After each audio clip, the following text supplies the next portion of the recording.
हूँ। नहीं गुरुजी, वह नीची जाति का लड़का है। अगर वह कक्षा में आता है तो हम सब नहीं पढ़ेंगे। हाँ नहीं पढ़ेंगे, हम नहीं पढ़ेंगे। हाँ ठीक है। सुनो, पढ़ाई लिखाई करना तुम्हारा काम नहीं है। यह काम सिर्फ ऊंची जाति के लड़कों का है। तुमसे यह काम नहीं होगा। जाओ जाके झाड़ू पोछा करो।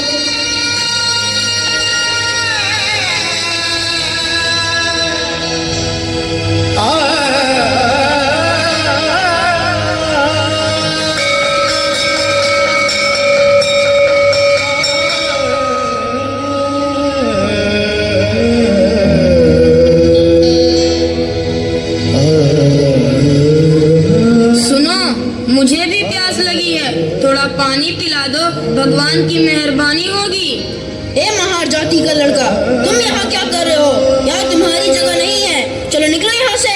हाँ निकलो, चलो निकलो। सारा दिन खराब कर दिया।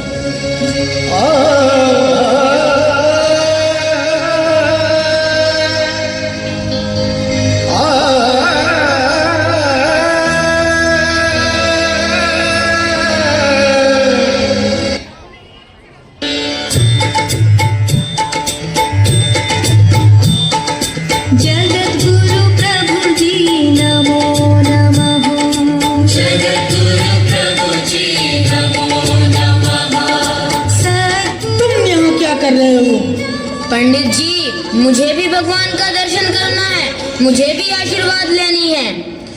तुम यहाँ नहीं आ सकते, तुम अछूत हो। तुम्हारे अंदर आने से मंदिर अपवित्र हो जाएगा।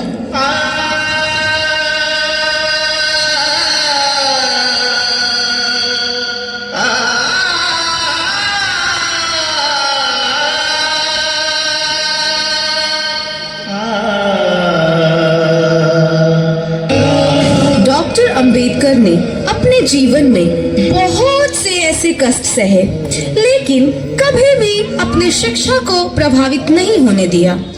वह हर दिन 14 से 18 घंटे तक अध्ययन किया करते थे।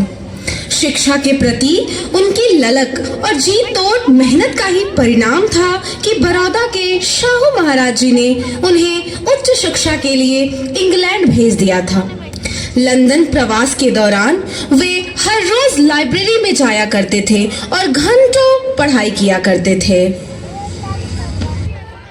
Why are you eating food in the library instead of going to the cafeteria? I'm going to cancel your membership and you will have to pay fine for this act. Please forgive me, sir. Don't cancel my membership. I need to study for the betterment of people of my society. I don't have enough money to go to the cafeteria and have lunch. That's why I was eating here, sir. Please forgive me.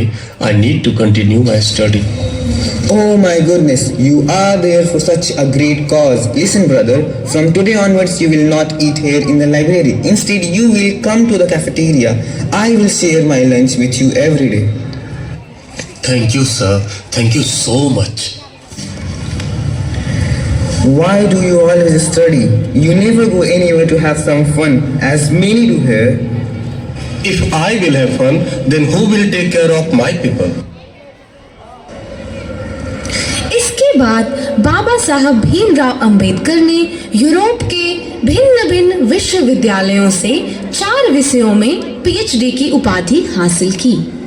Bhimrao Ambedkar भारतीय इतिहास के ऐसे इकलौते व्यक्ति हैं जिन्होंने दलितों और वंचितों को सामाजिक अधिकार दिलाने के लिए अपना संपूर्ण जीवन समर्पित कर दिया।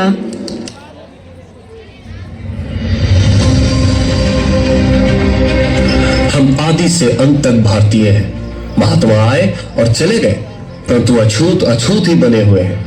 जाति एक धारणा है जो मन की अवस्था मात्र है। कुछ लोग सोचते हैं कि धर्म समाज के लिए आवश्यक नहीं है। मैं यह दृष्टि नहीं रखता। मैं धर्म की नींव को समाज के जीवन और प्रथाओं के लिए आवश्यक मानता हूँ। परंतु जो धर्म जन्म से एक को श्रेष्ठ और दूसरे को नीच बनाए रखे, वह धर्म नहीं गुलाम बनाए रखने का षड्यंत्र है। यदि हम एक संयुक्त एकीकृत आधुनिक भारत चाहते हैं तो सभी धर्मशास्त्रों की संप्रभुता का अंत होना चाहिए। धर्म मनुष्य के लिए है, न कि मनुष्य धर्म के लिए। हमें अपने पैरों पर खड़ा होना है, अपने अधिकार के लिए लड़ना है। राजनीति में हिस्सा न लेने का सबसे बड़ा दंड यह है कि अयोग्य व्यक्ति आप पर शासन करने लगता है।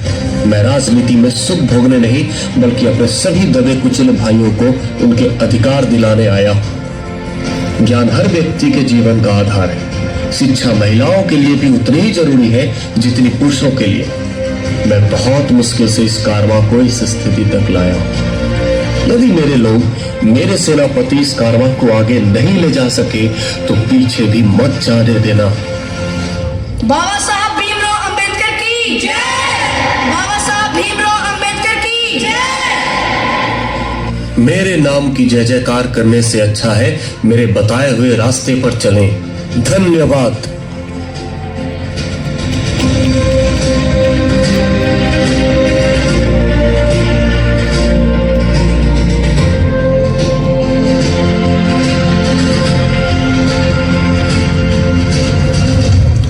संविधान को भारतीय समाज के लिए एक मार्गदर्शक दस्तावेज के रूप में प्रस्तुत करने में डॉक्टर अंबेडकर की सबसे प्रभावी और निर्णायक भूमिका थी। 26 नवंबर 1949 को संविधान सभा ने संविधान के उस प्रारूप को स्वीकार किया जिसे भीमराव अंबेडकर की अध्यक्षता में ड्राफ्टिंग कमेटी ने तैयार किया था। इसी रूप में संविधान 26 जनवरी 1950 को लागू हुआ और भारत एक रिपब्लिक बना।